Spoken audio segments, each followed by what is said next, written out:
अस्सलाम वालेकुम, जय भीम जय संविधान। मैं आपके सामने अमन रिजवी। यारब जमाना हमको मिटाता है किस लिए, यारब जमाना हमको मिटाता है किस लिए, लौहे जहां पे हरफे मुकर्रर नहीं है हम। जैसा कि आप देख रहे हैं, बिहार में वैशाली की लड़की गुलनाज, जिसके साथ कितनी बर्बरता करी गई, कितना जुल्म करा गया। और मैं लगातार, जब ये मुद्दा किसी को पता भी नहीं था, तब से मैं इसको लगातार आपको बता रही हूँ, आपको समझा रही हूँ, आपके सामने मंजरे आम पे लेकर आ रही हूँ कि देखो हमारे साथ क्या हो रहा है और हम ख्वाबे खरगोश में सो रहे हैं। देखो हमारी बेटियों के साथ क्या हो रहा है और हम गफलत की नींद में पड़े हुए। देखो ये सरकार, ये एडमिनिस्ट्रेशन, यहाँ के पालतू, यहाँ के चाटुकार लोग हमारे समाज पे कितना जुल्म कर रहे हैं और आप आराम से खामोश बैठे हैं। कोई शायद इस मुद्दे पे ध्यान भी ना देता अगर ये इतनी तेजी से हाईलाइट ना किया जाता या हम जैसे लोग इस मुद्दे को ना उठाते। शायद गुलनाज ऐसे ही बिल्कुल एक गुमनामी की जिंदगी, इसी तरह गुमनामी की मौत छुप जाती। और जिस तरह आपने देखा, जिस तरह मैंने आपको बताया, 21 अक्टूबर का ये वाकया है, जब बिहार में चुनाव का जोरों शोर से प्रचार चल रहा था। मैं कैसे मान लूं ये वाली बात कि अगर उस लड़की को यादव लड़कों ने जलाया था, अगर उस लड़की को इस तरह जुल्म का शिकार बनाया था, तो दूसरी पार्टियों को इस बात की खबर नहीं लगी। मैं कैसे मान लूं जनाब? कांग्रेस को भी पता चली होगी, दूसरी पार्टियों को भी पता चली होगी, लेकिन सब चुप रहे होंगे कि जल्दी से इलेक्शन हो जाए। पहले राउंड का इलेक्शन 28 अक्टूबर को होना था। यही वजह है कि गुलनाज, जिसको सख्त ट्रीटमेंट की जरूरत थी, उसको किरण यादव नाम की आरएसएस की एजेंट, नीतीश बाबू की पालतू, यादव परिवार की, जिसने उस लड़की का रेप करने की कोशिश करी और जब वो नाकाम हो गए तो जला दिया। वो एजेंट उस लड़की को एक तरह से किडनैप कर देती है, किडनैप करके एक अस्पताल में जाकर कैद कर देती है, एक कमरे में जहां डॉक्टर नहीं होता, जहां नर्स नहीं आती। और वो गुलनाज चिल्लाती रहती है, मदद के लिए मेरी मदद करो, मैं दर्द में हूं, मेरा इलाज कराओ अंकल, मुझे यहां से लेकर जाओ। लेकिन कोई उसके लिए मदद आगे नहीं आती।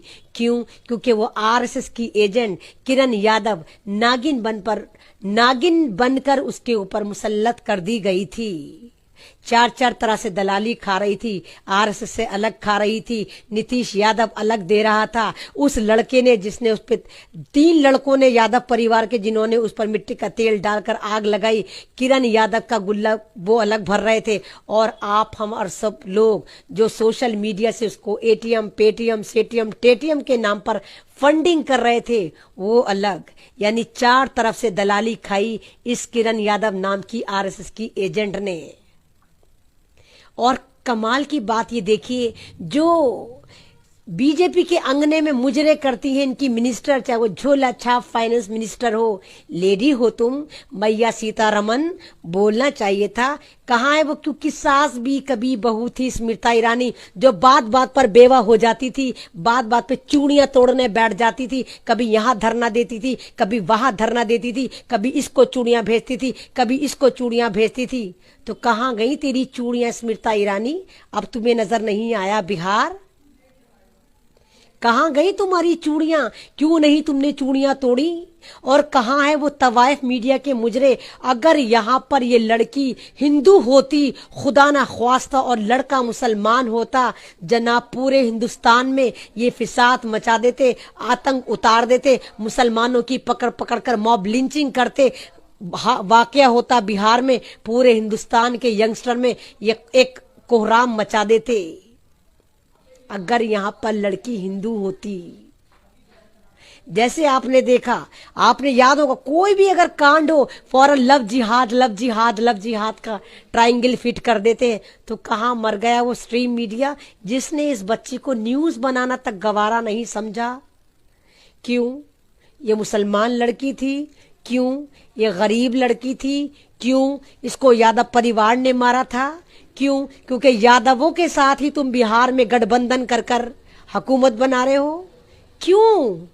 फिर कहते हैं कि नहीं, हिंदू मुस्लिम मत बोलो, वो लड़की थी। हाँ जनाब, वो लड़की थी, हिंदू मुस्लिम आपने बनाया, आपने उसको न इंसाफ दिया, आपने उसको ट्रीटमेंट दिया। तो यहां से आपकी मक्कारी, आपकी रियाकारी, आपका दोगलापन जाहिर होता है कि उसको ट्रीटमेंट इसलिए नहीं दिया गया क्योंकि वो मुसलमान समाज की लड़की थी। और भारत में सबसे बड़ा गुनाह मुसलमान होना है, और उससे भी ज्यादा गुनाह जनाब अगर वो गरीब हो तो गुनाह के ऊपर एक और गुनाह, और फिर वो अनाथ हो, जिसका बाप ना हो, तो ट्रिपल गुना।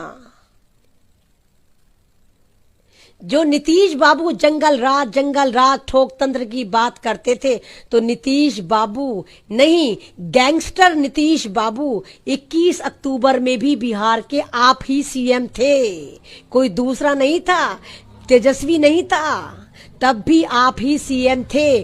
और इस वक्त जब ये मुद्दा जोरों शोर पर चल रहा है, इस लड़की को मार दिया गया, ट्रीटमेंट नहीं दिया गया, आपने मरवा दिया, तब भी इस वक्त बिहार के आप ही सीएम बन चुके हैं। वो अलग बात है, चोरी चकारी डकैती लूटमार कैसे भी आप बने हो, लेकिन सीएम आप ही हैं।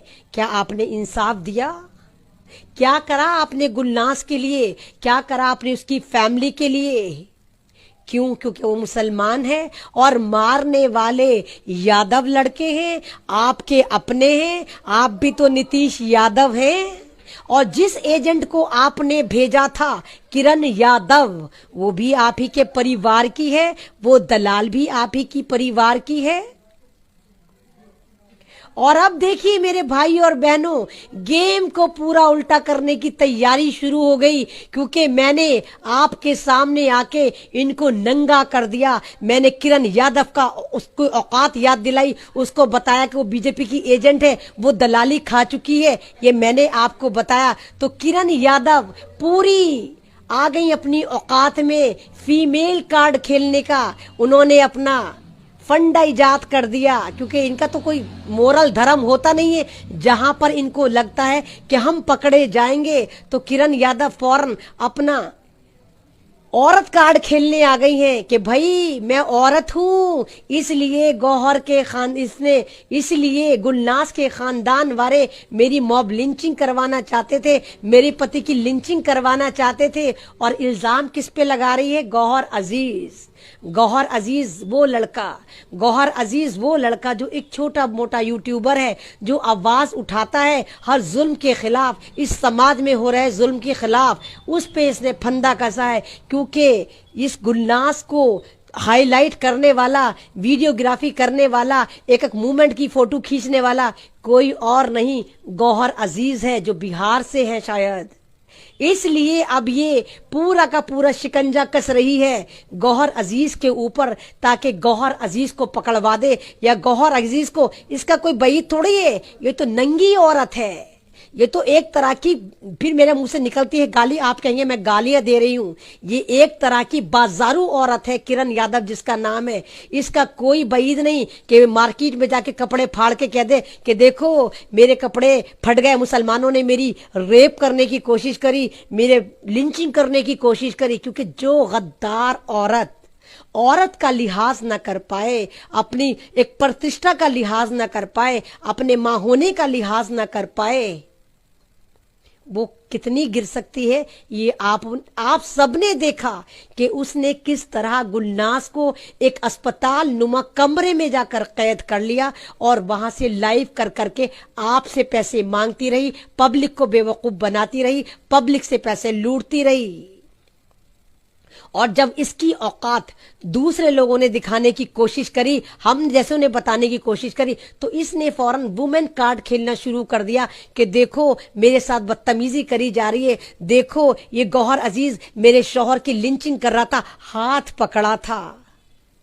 मतलब इसका अगर हाथ पकड़ लिया तो लिंचिंग हो गई, इसके शौहर का हाथ पकड़ लिया तो लिंचिंग हो गई। तो डकैत औरत, कातिल औरत, तूने गुलनाज के साथ क्या करा? उसके नाम पे पैसा खा लिया, और उस जलीवी अधूरी जिंदा लाश को तूने एक कमरे में ले जाकर कैद कर दिया। जब तेरे पास फंडिंग आनी कम हो जाती थी तो तू कमरे में जाती थी और लाइव दिखाती थी, देखो ये बच्ची है, जली हुई है, इसको आपके पैसे की जरूरत है। इतनी जलील औरत तू, और अब तू फिर उसकी फैमिली को टारगेट कर रही है। उसकी फैमिली चिल्ला चिल्ला कर, उसकी माँ, उसके रिश्तेदार सब कह रहे हैं कि किरण यादव हमें डरा रही है, हमें धमका रही है, हमें मारने की धमकियां दे रही है, और हमें एक पैसा नहीं दिया जो हमें फंडिंग हुई है। और ये उसके बावजूद अपनी जलील हरकतों से बाज आने को तैयार नहीं है। कौन सा वाला एडमिनिस्ट्रेशन है नीतीश यादव जी? कौन सी वाली सरकार चला रहे हैं जहां आपने इस जैसी औरतों को एजेंट बनाकर समाज में उतार रखा है कि जाओ मुस्लिम समाज का बहिष्कार करो, जाओ मुस्लिम समाज को टारगेट करो, जाओ मुस्लिम समाज को मारो।